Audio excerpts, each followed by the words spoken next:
Welcome to the Business Flow Formula podcast. Today, we're going to be chatting all about the client experience from a client's perspective. And so I've actually went and found a client that we're going to talk all about the end experience, how they experience things and everything that matters to them, from booking or finding that practitioner to booking and then ultimately leaving the space after their treatment. Welcome, friend. Thank you. I would love to hear a little bit about you and what brought you into health and wellness spaces and the typical types of treatments that you seek out. I am quite aware of myself, and I'm aware of need for maintenance. And so I seek out services that will enhance my peace of mind and also create that flow of thought. And I know that sounds a bit odd, but when life gets busy around us, we sometimes get hyper as far as our thinking process. And I really enjoy a slower pace. So I seek out a service provider that will essentially slow down my mind and create harmony. How do I do that? I sometimes look locally, and that would just be simply looking at advertisements, looking at their promotions, assessing their energy that they are giving off either by name or occasionally if I step into a shop or a clinic, just to get a feel for the vibes. I get drawn sometimes to folks of similar thought processes, of calm. I'm looking for those unique moments of prompt service, but accurate. So I look at descriptions. I look at the bundling of services. I look at ways that they're creating value for me. And I like to see the sincerity in the way that they approach me as a potential client. When it comes to looking for a practitioner or service provider in the health and wellness space, whether that is chiro or massage or any type of treatment that you might seek out, what are some of the things that you look for when finding a new provider? Do you go to only one service provider or do you go to multiple? I do like to consider multiple choices. I'm looking for someone that can slow down my mind and just really disconnect for the period of time that I'm there. By looking at multiple locations, I can look at some of the service points that matter, whether it be manicure or pedicure, massage services, cupping, acupuncture. I will consider repeat business when the experience has been positive, when it's been inviting, and when, frankly, the provider has not only said what they're going to do, but they do what they say that they were going to do. Sounds funny, but accuracy matters, and the experience needs to be fulfilling, enriching. I'd like to feel appreciated. I just, again, like to disconnect from my busy world. Speaking to clinic owners and practitioners over the last several months, as well as in my own bookkeeping firm, something I hear a lot from them is around the energy in their clinics and their spaces. Do you ever seek out specific energy or something like that? I know that those things too, some people can sound a little bit more nuanced or very not specific, but tell me about energies and those kinds of things that you might seek out in your treatments. The specific experience would be a massage, just because in most cases, the physical touch. I'm very sensitive to those interactions. I guess I look for eye contact, the message, the body language. Is the person that I'm talking to the one that is going to provide the service? Is it someone on the team? But I step in through the door of a spa and I am already sensing the vibes. And sometimes, it's funny to say this, Erika, but it's simply the odors. Some of them have some really unique sensory moments with different kinds of oils.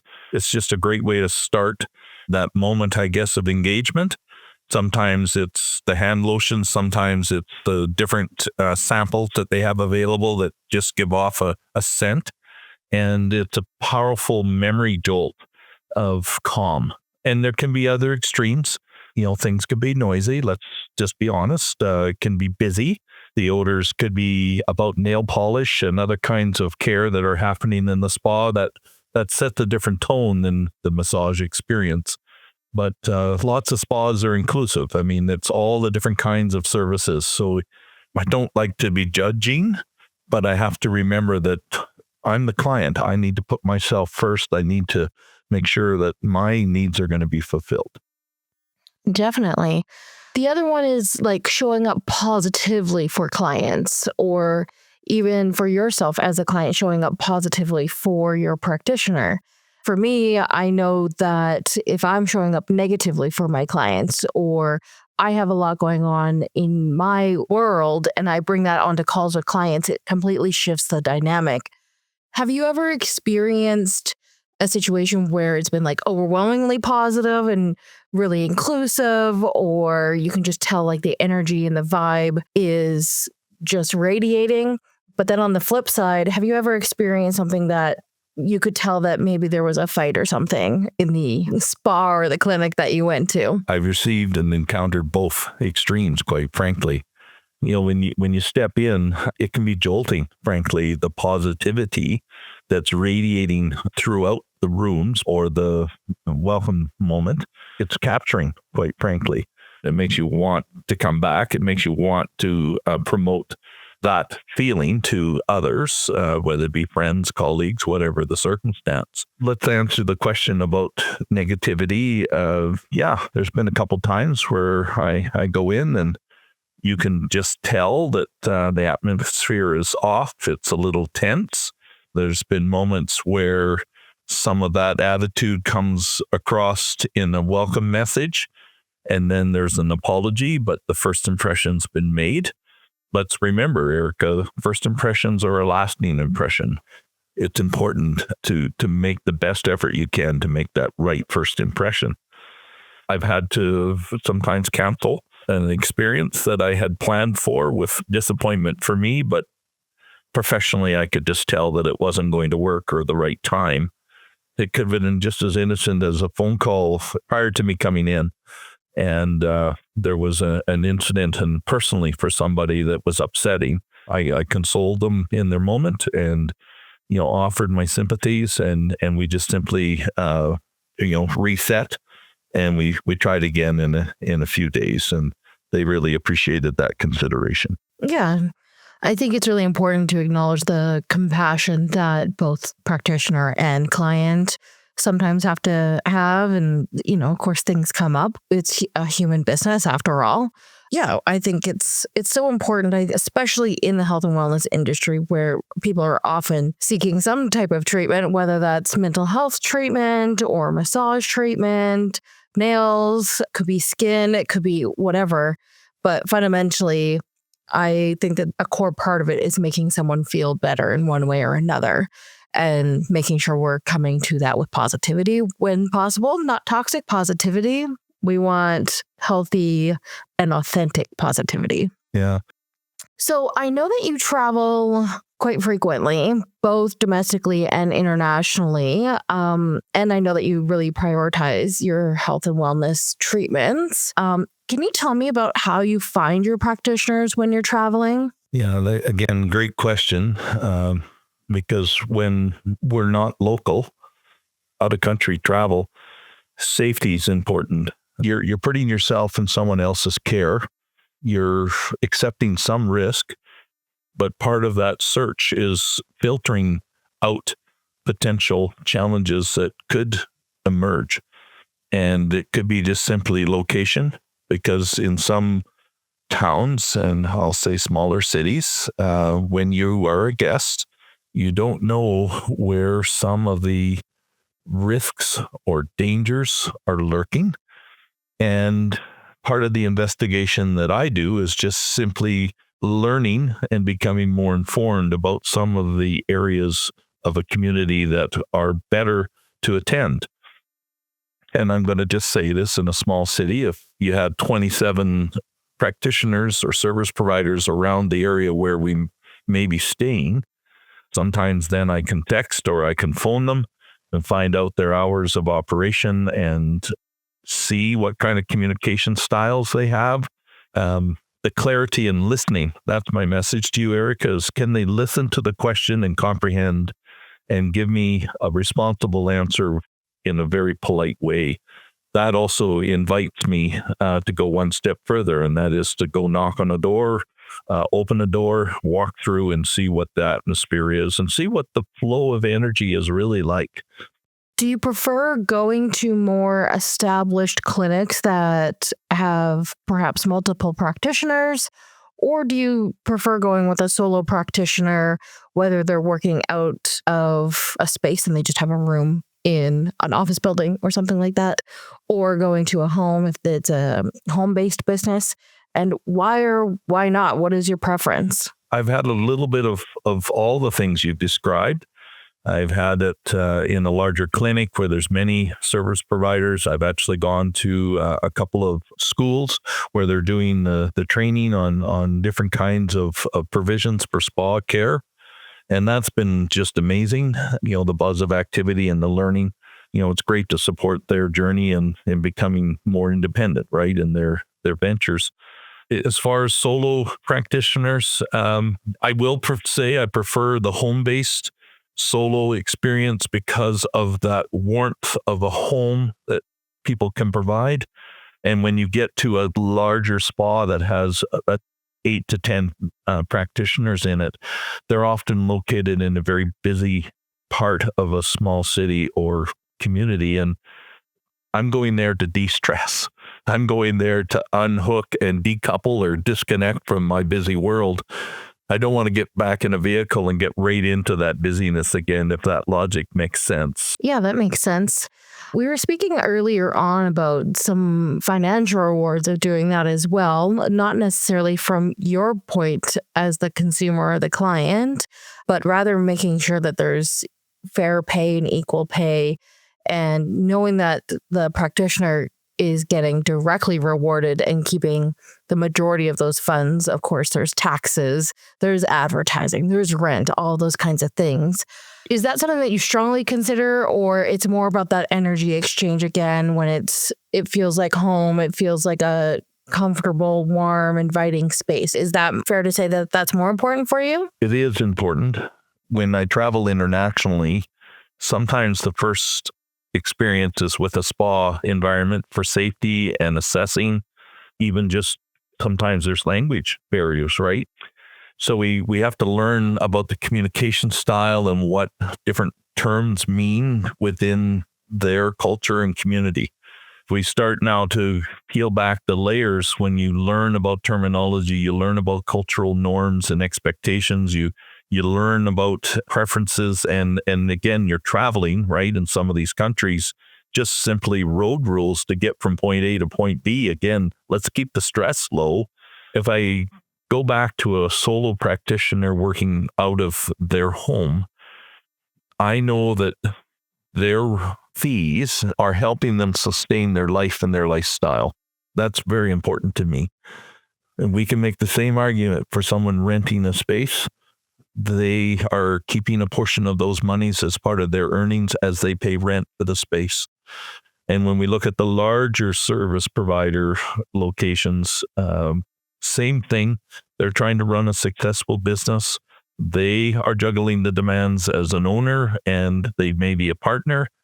And I respect all of that. I just want to make sure, to your question about fair pay, equal pay for work done, that there's integrity, and that there's honesty, and that the environment, and that's what I assess internationally when I step in, that it is a fair and respectable workplace, and that there isn't folks being taken advantage of.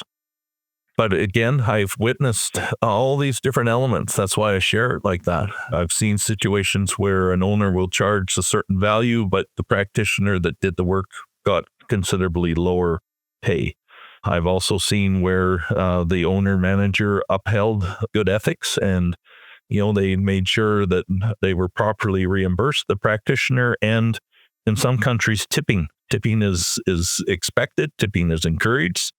And just to that statement, there's other cultures and countries where that's not expected. And, if you do that to the practitioner, they get to keep it, but it's a sign of, thank you for that special moment of attention of doing what they said they were going to do. So, What are the top 3 things that a clinic or solo practitioner could do to win your business?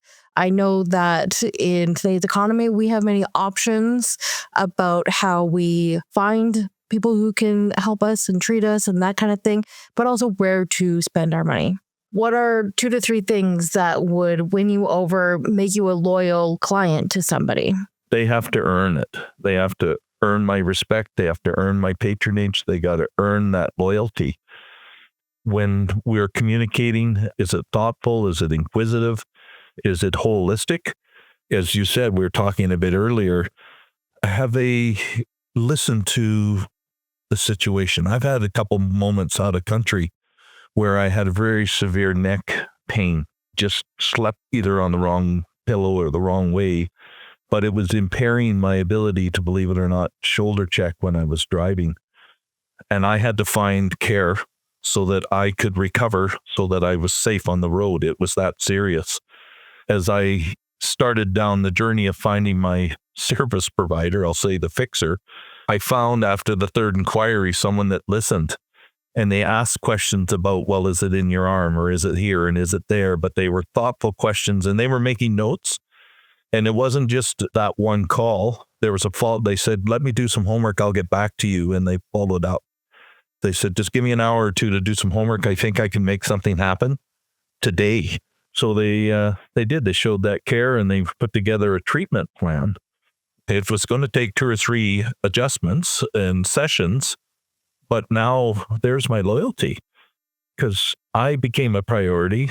I was valued. They created a thoughtful plan for my wellness, and I was beyond a measure of dollars and cents. I was significant to them as a person. You said, how do they maintain that loyalty? Sometimes, believe it or not, I've had follow-up messages after a session. And so we've talked a bit about massage work. So there's one where I had this neck issue, checking. Are you better? How are you feeling? Do we need more? Or is this, but it was a thoughtful check-in. Well, what am I doing? I'm not only appreciating that thoughtful and caring approach, but I'm also becoming a advocate, a recruiter for them, because some people in my circle knew I wasn't doing well, and and I said, well, but I went here, and boy, this is what happened, and this is the kind of service, and this was what we've arrived at. And guess what they did? They followed up with me. First impressions matter, as well as follow through, and then doing what they said they were going to do. I think your story there, where just the referral piece, it reminded me several years ago, I really struggled with insomnia, and I had gone to see my massage therapist I was seeing at the time. And I just mentioned, like, I'm having a hard time sleeping. I'm having a hard time falling asleep and staying asleep and those kinds of things. And it was in a clinic. And so he said that I should go see his acupuncturist. A couple weeks later, I go see the acupuncturist. And I got to say, I was not a believer in acupuncture by any means. I did not understand the modality. I didn't understand what it would do. But I wanted to trust what my massage therapist had recommended. And it was life-changing for me. Just the way that the treatment went, listening, asking the right questions about what happened in your world today. Before we get started today, we're going to do some grounding exercises. I know you have a busy world. We need to leave that at the door, and we're going to bring you into this space grounded. And just those things, forever and ever since, I referred that clinic. I referred those practitioners. I've since moved from the city. As most of our listeners know, I don't stay in a place very long. But it still is one of those moments that I always talk about with friends, family, coworkers, clients of mine. Those impressions mean a lot, and having those treatment sessions mean a lot. Moving into, I guess, one of my last questions for you. We at Signal talk a lot about adding value to services, whether that is our services, our client services, or people that we just work with on sometimes a one-off basis. I always talk about how do we bring value into the world around us. What are some examples that you might have that health and wellness businesses could do to add value to their services that they provide you or other clients? That collaborative approach, it's about wellness and building up health. Some clinics try to be everything to everybody, and that can be a challenge because they're trying to do too much. Again, in my life journey, I've experienced the extremes, and I've had some folks, to your description, that specialize in certain care moments and modalities, so that is their specialty and their expertise. And to your point, sometimes it's in the same building or it's not far away. For this part of the repair or wellness journey, this group of people or this person is the next one to consider, or have you done the research? I think to add the value, sometimes doing some of the homework on behalf of me, the client, can be helpful. And it's even starts with the conversation of the intake discussion. I'm here for this and this. Okay. Tell me a bit about your world and let's look at the bigger pictures. Oh, okay. And so, and I'm going to spend someone's time here, 30 minutes of conversation, learning about me as a client, some of my needs, a few of my wants. They may identify some areas of care that I haven't even considered. And they may make notes, but not try to fix it all in the conversation. They might say, this is great. You're here for these points today. That's wonderful. We can certainly address that. If it's okay, I'd like to put together a little bigger care package for you that might be of interest, that will include some other opportunities for care moments. That's exciting. I mean, that's adding value because no one's trying to pitch me things. They're not pushing things on me. Now I go away with a one-pager, or I get a follow-up email with some links, followed by a phone call, of course, for that personal connection and relationship building. But that's one way to add value. And it's not the typical come in and we're going to do a spa day where we do nail care and we're going to do a massage, and we're going to do some makeup, and we're going to, like, I can see and read all of that. But sometimes it's that extra effort. And that's the added value of listening to me. And you described this for yourself, right? The sleeping challenges of hearing some of my success and excitement, feeling and getting a handle on my energy as I do theirs. And we create a bundle of, well, have you considered? And I've actually had a couple service providers after the second or third experience. So let's be clear, it isn't just one and done. They said, I'm sensing these pieces as we've talked about this. You've shared these things. Have you considered, or would you like to try? Or is this something you'd be open to experiencing? And sometimes they just give me a little 5 or 10 or 15 minute demo, because I say, well, what do you mean? How does this work? Well, I'll show you. And it's not about cost. It's about that investment in me, investment in themselves and the business. Because what happens when it's a positive experience? Well, guess what I did? What does that mean? And now I can also be, as I said earlier, an advocate for their business. I can be actively promoting this is the experience. So to answer the question, adding value, sometimes it's just being a good listener at the very beginning and thoughtfully thinking about a holistic plan of care, and then identifying where their strengths and their businesses lie in my needs, and also outlining and identifying a couple of areas that might be better served in a different location or with someone else's expertise. And that's okay. It's little steps on this journey of wellness. And I love your reference to mental health. I love it for physical health. It's all about well-being and helping us live better lives. And that gives off our positive energy. And that positive energy helps bring people up. Yeah, I think like an example that comes to mind for me is I have my lash artist I go to get my lashes done. And I said, I've been really wanting to go and try Pilates. And her energy completely shifted. And she's like, I love Pilates. I really think you should go here. And also, can I just tell you, I've been wanting to get my Pilates certification, which leads into so many other discussions. But sharing those goals and also that collaboration that happens between my service providers now, because my lash artist is referring me to her friend or someone that she goes to and loves. And then I can tell them, oh yeah, Haley recommended me. And then now everyone's excited, and that's a positive energy. Collaboration over competition and that kind of thing, I think is just so valuable, especially in the health and wellness space where you're looking after mental health, physical health, well-being, whatever that looks like short term for your short-term travels or long-term when you're at home. Is there any other nuggets of wisdom or fiery things that you would like to leave for any of our listeners that are typically in the health and wellness space, clinic owners, practitioners, and that kind of thing? There are some really important things in this day and age in the broad scope of things. We are all stressed occasionally financially.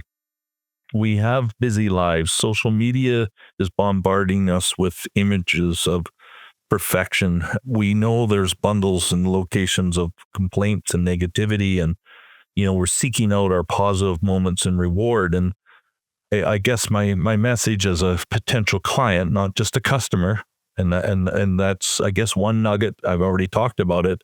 Please treat me as a client. Let's build that long-term relationship. Let's put the effort and energy into building and establishing loyalty, not just for me to you, but also to me as a client. But let's step back also and look at the utility from the monies being spent. People are trying to make decisions between groceries and paying bills and different kinds of experiences they may be seeking. And we have to remember, and this is the tough one now, because there is, and I'm going to say it, Erika, competition for our disposable dollars.